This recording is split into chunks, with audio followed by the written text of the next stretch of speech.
चाहे वो ट्विटर हो, यूट्यूब हो, फेसबुक हो, हर जगह तमाशा ही तमाशा था। जिस पेज को स्क्रॉल करो नीचे तमाशा का कोई ना कोई क्लिप चल रहा होता है। अरुबा बहुत बहुत मुबारक हो Thank आपको। you so much. Many congrats. कैसा लग रहा है आपको? अनरियल लग रहा है, ख्वाब सा लग रहा है, या ख्वाब सच्चा हो गया जो आपने देखा था? नहीं, मैं जब इस शो में जा रही थी तो मैंने बिल्कुल नहीं सोचा था कि मैं जीत कर आऊँगी। और मतलब एक था कि शायद फर्स्ट या सेकंड वीक में शायद मैं बाहर आ जाऊँगी। Seriously you thought that? In fact सच बात तो ये है कि मैं तो अपने फिनाले के कपड़े भी लेकर ही गई थी। पहने में तो आपने बहुत अच्छे थे, वो कहाँ से आए थे? वो बिल्कुल लास्ट मोमेंट पे जो है वो सारी प्लानिंग हुई है। ओके। तो वो मुझे ये था कि शायद बस 1-2 हफ्ते, क्योंकि लग रहा था कि कैसे रहेंगे इतने सारे दिन एक साथ, नए लोगों में, एक नया घर, वहाँ की नई चीज़ें, कैसे सब एडजस्ट कर सकेंगे। लेकिन फिर जब रहना शुरू किया और जब मैं टास्क में जाती थी तो वो टास्क खेलते हुए पता नहीं मुझे क्या होता था कि वो मैं हमेशा जीत कर आ जाती थी। माशाल्लाह। तो बस सेफ होती गई। मुझे भी ऐसे ही था कि जब मैं गया हूँ तो मेरा कोई प्लान नहीं था कि मैं इतने टाइम के लिए रुकूंगा वहाँ पे। मेरा यही था कि मैं जाऊँगा 1 हफ्ते के लिए, अगर समझ ना आई तो मैं उनसे कह दूंगा भाई मुझे निकाल दो यहाँ से। ये होता है, ये अलाउड है? नहीं, क्या अलाउड नहीं नहीं है। वही मैं पूछना मैं चाह अलाउड रही नहीं, थी। लेकिन मैं कहा जाके शोर में जाऊँगा भाई मुझे निकाल दो। लेकिन हमें पता था फाइनल 5 में पहुंचेंगे। लेकिन जब मैं गया हूँ फर्स्ट वीक तो ऐसे ही था कि समझने में लग गई। पहले हफ्ते में मेरी लड़ाई भी हो गई वो दानिश भाई से जो हुई, वो तो बहुत उसमें बातचीत हुई। तो मुझे लगा यार कि अब मैं आ गया हूँ ना यहाँ पे, अब मैं सबको देख रहा हूँ, सब बड़े इंटरेस्ट से खेल रहे हैं, बड़े जोश से खेल रहे हैं गेम को। तो मैंने कहा यार मैं क्यों नहीं। तो मैंने कहा अब मैं लास्ट तक जाऊँगा चाहे कुछ भी हो जाए। और मैंने कहा मैं अगर हार मान गया ना तो मेरी आवाम जो मेरे फैंस हैं, सही बात है। हाँ, उनका क्या रिएक्शन होगा। मैं तो उनके लिए आया था, मैं तो कह के आया था आने से पहले कि मैं उनके लिए जा रहा हूँ। सो जब पहली कॉल आई आप लोगों को, या पहली बार ये बात हुई कि आप लोगों को हम तमाशा घर में रखना चाह रहे हैं, या सेकंड सीजन में यू गाइस भी पार्टिसिपेंट्स, तो क्या रिएक्शन था आप दोनों का ऑनेस्टली स्पीकिंग? मेरा तो ये था जब मुझे पहली बार कॉल आई, मैं उस टाइम में इनका एक शो जो भी आने वाला है अल्टीमेट मुकाबला, तो वो मैंने साइन किया था। ओके। तो आप वो भी कर चुके हैं? मैं वो कर चुका हूँ। ओके।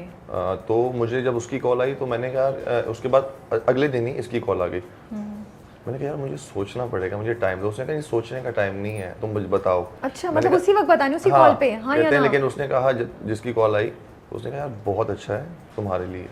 मैंने कहा नहीं अच्छा तो है, बुरा भी हो सकता है। आपने सोचा मैं मशवरा करूँ कुछ? तो मैंने यही कहा, मैंने कहा यार let me think about it, मैं आपको बता दूंगा। उसने कहा चले ठीक है। फिर यही हुआ कि मैंने मशवरा किया और बहुत मिक्स्ड रिएक्शंस थे सबके। यार तुम पागल हो गए हो, तुम जा रहे हो, तुम क्या, लोग क्या कहेंगे, कुछ गलती हो गई तो।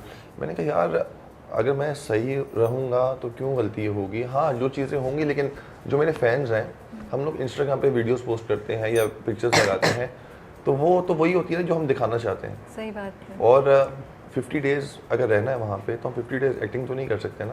तो उनको मेरा रियल सेल्फ नज़र आएगा कि मैं असल जुनैद कौन है। तो मैंने फिर सबसे पूछा, लेकिन आखिर में जब मेरी मीटिंग थी जजीज सर से, तो मैंने उनसे पूछा कि सर मुझे जाना चाहिए कि नहीं। वो कहते हैं यार लाजमी जाओ, तुम्हारे लिए बेहतर रहेगी। मैंने कहा अच्छा।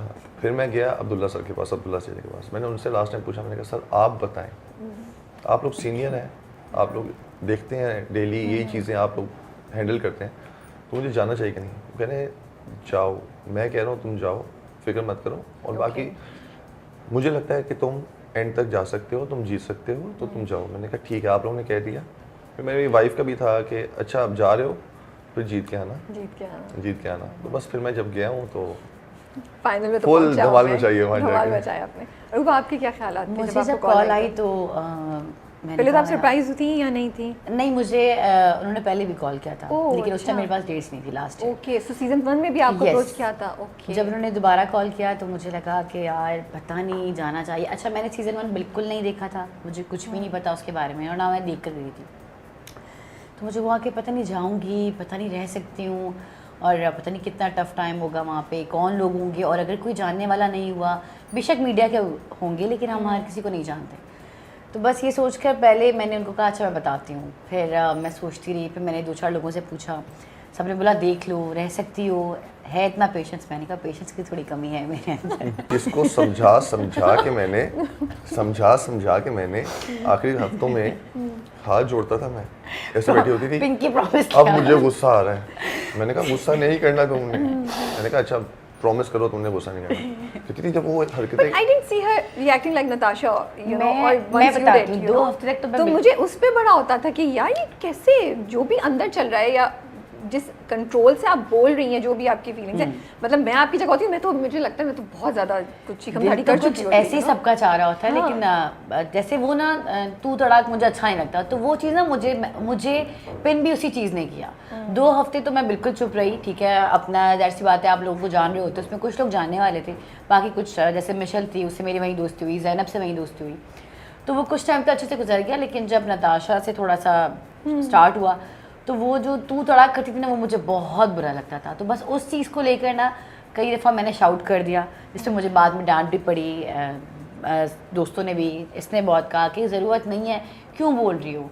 तो वो फिर मुझे लगा कि अच्छा, फिर उसके बाद लास्ट के 2 हफ्ते तो मैं बिल्कुल चुप थी, ऐसे मैंने कोई टेप लगा वही दिया। मैं कह रही हूँ कि बहुत ज़्यादा Yes. मैंने चेंज उसमें देखा कि you were she was not reacting that much, you know, तो बस फिर मैंने खामोशी इख्तियार कर ली एक्सपेक्ट कर रही थी कि वो था कि आई थिंक चुप रहना चाहिए।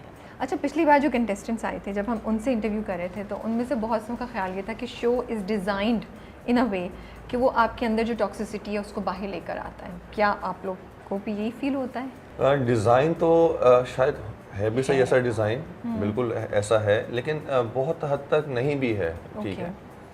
वो तो आप पे डिपेंड करता है आप लेके कैसे चलते हो उसको, इस शो को, इस गेम को कैसे लेके चलते हो। लेकिन कुछ गेम्स ऐसी हो जाती हैं, माहौल ऐसा बन जाता है उनकी वजह से, क्योंकि अगर आपको लगता है आप उसके दोस्त हो और गेम के अंदर आप अपोजिशन में खड़े हो उसके साथ, तो ऐसी चीज़ें हो जाती हैं। लेकिन वो फिर आप पे डिपेंड करता है कि आप उस चीज़ को कितना आगे तक लेके चलते हो, उस लड़ाई को कितना आगे तक। हम बॉयज़ ने हमने आपस में ये तय किया हुआ था शुरू दिन से कि चाहे गेम में आपस में कुछ भी हो जाए, आमने सामने भी खड़े हो जाए, लेकिन जैसे हम घर के अंदर वापस आएंगे ना, तो वो चीज़ें ख़त्म हो जाएंगी, भूल जाएंगे उसको। वो गेम थी, हम घर के अंदर आ गए, चीज़ें भूल जाएंगे। और आई थिंक लास्ट मोमेंट तक जो बॉयज़ का बॉन्ड था वो ऐसे ही रहा है। गर्ल्स जो हैं, आई थिंक वो इस चीज़ को समझ नहीं पाई, जो अगर गेम में उनकी लड़ाई हो रही है या कोई बहस हो गई है, उसको घर तक लेके आती थी वो, और वो भूलती नहीं थी। आई थिंक फिर उसकी वजह से काफ़ी लड़ाइयाँ बढ़ती रही, दिलों में ग्रजेस आ गए, नफरतें अब हो गई, और वो एंड तक चलती रही हैं। तो हमारा ये मानना था कि जो गेम है वो गेम है, किसी ने हारना है, किसी ने जीतना है, और पूरा जो तमाशा है ये भी ऐसा ही है कि गेम है। ट्रू। और डिज़ाइन ऐसे ही होता था कि जहाँ पे उनको लगता था कि आप और मेरी दोस्ती हो गई है या किसी की मेरे साथ दोस्ती होगी अच्छी, और हम लोग खामोश बैठे हुए हैं, हंस रहे हैं, तो उनको ये भी बुरा लगता है कि हंस क्यों रहे हैं। ओके।